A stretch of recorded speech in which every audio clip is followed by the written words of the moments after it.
Hello, I'm Mike Rhodes, House Pro here at 10 Pin Alley in Wilmington, North Carolina, and we'll talk today a little bit about how to choose a proper wrist device. For this, you'll need a variety of wristbands. For one, they're not necessary for all people. They can be a big help though if you have any issues with your wrist, and there are a couple out that actually are teaching tools. And what we're going to do is we're going to go through each of them a little bit and explain to you what I have on hand. For starters, we have the little wristers. These are just very small. They're just used to give you support here on your wrist. They're mainly used for children or seniors. They're not real inconvenient. In other words, they're just a very little bit of support. Next, we have what we call the Neoprene wrist guard.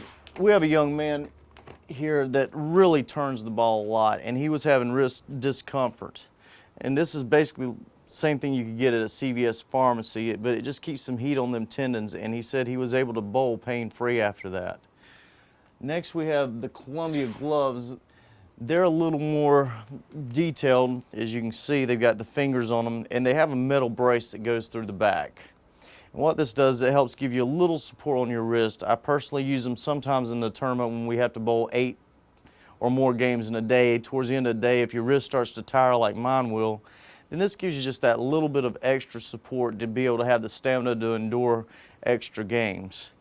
Then we move right on up to where we have some of these where we have just the basic gloves, and that's just basically to cover your hands. Some people get calluses or blisters on different parts of their hands, and that will help to keep from getting those.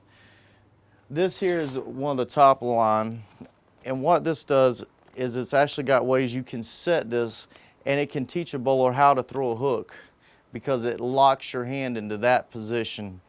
These are good as teaching tools, although I would recommend trying to wean yourself off of them eventually, because they really are inhibiting.